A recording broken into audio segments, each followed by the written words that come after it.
Primeiro, quero dizer do meu orgulho de estar representando aqui a bancada do PSOL, do Partido Socialismo e Liberdade, e com o apoio, que me orgulha muito, do Partido dos Trabalhadores, da maior bancada dessa casa, e da Rede de Sustentabilidade. A Rede tem uma deputada, Joênia, mas é uma deputada que eu não trocaria por bancadas inteiras, porque é a primeira mulher indígena eleita para essa casa, no momento em que um governo absolutamente autoritário quer que demarcação de terra indígena seja feita pelo latifúndio, um governo que não tem consciência histórica e um governo que age contra as minorias e não tem qualquer compromisso com a democracia. Então é uma honra ter aqui, e acho que o nosso bloco tem que garantir a deputada indígena na CCJ, até como instrumento de reparação. É decisivo que isso aconteça. Tem todo o meu apoio e o apoio da bancada do PSOL para isso. Tenho um orgulho imenso de ter conseguido, junto com os companheiros do PT, da Rede e do PSB, que tem candidatura própria e que é digna e que é importante que tenha e que seja apresentada, mas formamos um bloco aqui dentro desse parlamento. Um bloco verdadeiramente de oposição ao governo Bolsonaro. Não é um bloco com permissão, é um bloco de oposição. E é um bloco que tem história nas ruas. E um bloco que a gente se conhece há muito tempo. É importante dizer que nós não estamos unificados na candidatura. 3 partidos me apoiam, mas estamos unificados na luta contra um governo autoritário. E esse bloco é um enorme avanço e talvez a maior vitória que a gente incomodou muita gente. Incomodou muita gente dessa casa formar um bloco verdadeiramente de oposição. Falo aos meus companheiros do PCdoB e do PDT. Infelizmente não estamos juntos nesse bloco, mas não tenho dúvida que estaremos juntos nas ruas, estaremos juntos nas lutas e em breve a gente pode estar junto de forma mais organizada. Que pena que não estamos nesse bloco agora, mas não faço aqui a polêmica que depois teremos tempo fraternalmente de fazer esse debate, mas não tenho dúvida onde está a oposição. A oposição está em quem sempre enfrentou o governo Bolsonaro ao longo do tempo. Quero dizer que a democracia está em risco nesse país, porque a democracia nossa ela é frágil. Ela é frágil, Benedita. Ela é frágil, Sâmia. Nós só tivemos 5 presidentes eleitos de forma direta, secreta e que concluíram seu mandato. Obrigado. Apenas 5 presidentes foram eleitos ao longo de 130 anos de República, Vicentinho, de forma direta, secreta e que concluíram o mandato. Isso mostra o grau de fragilidade que nós temos na democracia brasileira. É impressionante. E essa democracia está mais ameaçada agora, quando ganha a eleição para a presidência alguém que não tem compromisso com a democracia. Essa casa tem que responder a isso. Essa casa tem uma homenagem aqui em cima ao Rubens Paiva. Essa casa não tem homenagem a torturador.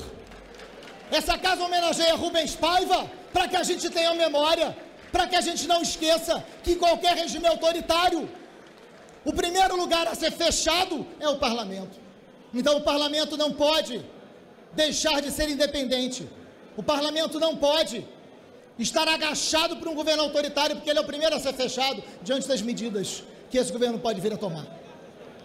Que bom que a gente tem a memória de Rubens Paiva sobre nós, aqui nesse plenário. A gente tem que falar da democracia, porque essa é a democracia frágil e que nós temos que lutar por ela, e o parlamento tem responsabilidade, porque é uma democracia, por exemplo, que não consegue garantir a permanência do deputado Jean Willis, ameaçado brutalmente pelo crescimento da intolerância, pelo crescimento da violência, pelo crescimento da homofobia. Isto não é, deputados e deputadas, uma perda para o PSOL. Isso não é uma perda para a esquerda. Que pena que o pensamento pequeno de alguns comemora um deputado ser ameaçado e não poder exercer o seu mandato. Isso poderia acontecer com qualquer deputado e teria que ser lastimado e lamentado por todos. Isso caracteriza a fragilidade da nossa democracia como um todo. Essa democracia frágil é a que a gente, depois de 11 meses, não tem a solução do caso de Marielle Franco. Uma vereadora na cidade do Rio de Janeiro, brutalmente e covardemente assassinada. E até hoje a gente não sabe quem matou. Foi um grupo político que matou Marielle. Todos sabem disso. Foi um grupo político que matou a Marielle. Um grupo político que tem relações com todas as casas políticas, inclusive esta aqui. Um grupo político que tem que ser descoberto. A gente tem que saber quem matou e por que matou, porque é um crime contra a democracia. Essa casa tem que fortalecer a democracia por esses exemplos.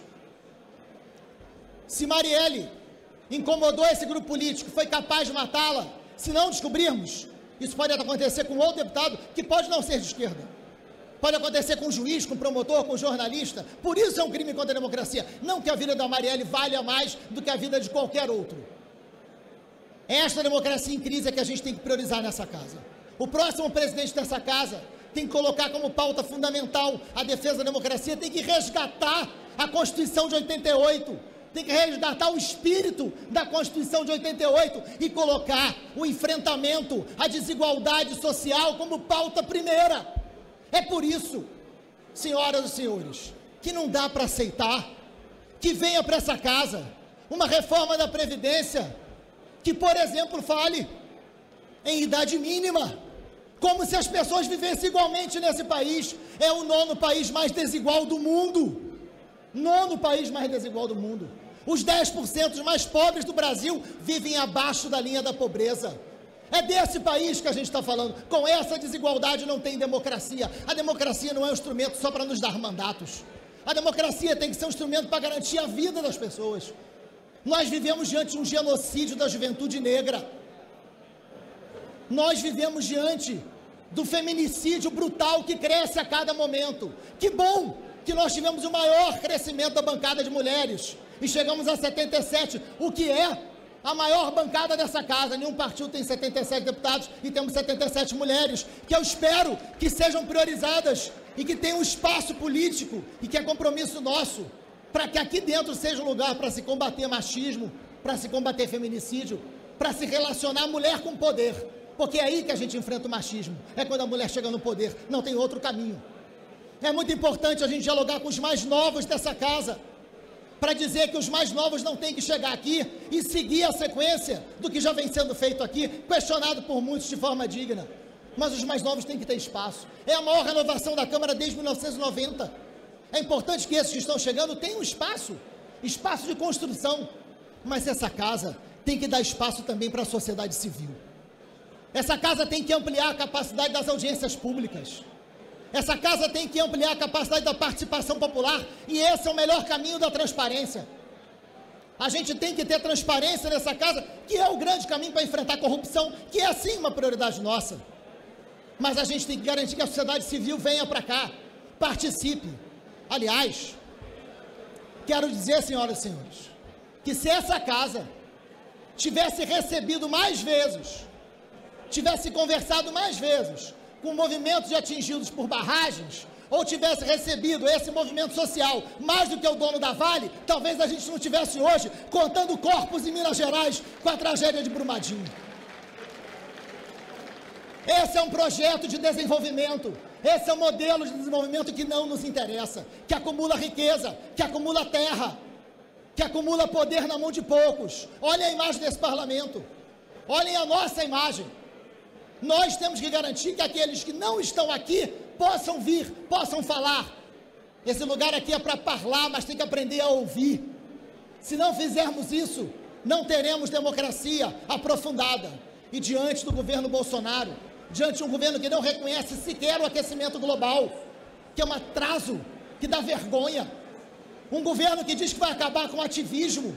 Esse é o país que mais mata ativista no mundo. No mundo, nenhum lugar mata mais ativista no mundo, e a gente tem um presidente que diz que vai acabar com o ativismo. Portanto, o próximo presidente dessa casa tem que garantir democracia para dentro, democracia como instrumento principal no diálogo da sociedade, transparência e compromisso com uma luta política que não dependa do governo, que dê independência e dê autonomia para esses parlamentares. E para terminar, senhoras e senhores, eu quero dizer que acho ótimo que a gente possa travar um bom debate de ideias entre conservadores, liberais, socialistas. Aqui tem espaço para troca de ideias. O que não pode é ter espaço para... Vossa Excelência terá mais um minuto.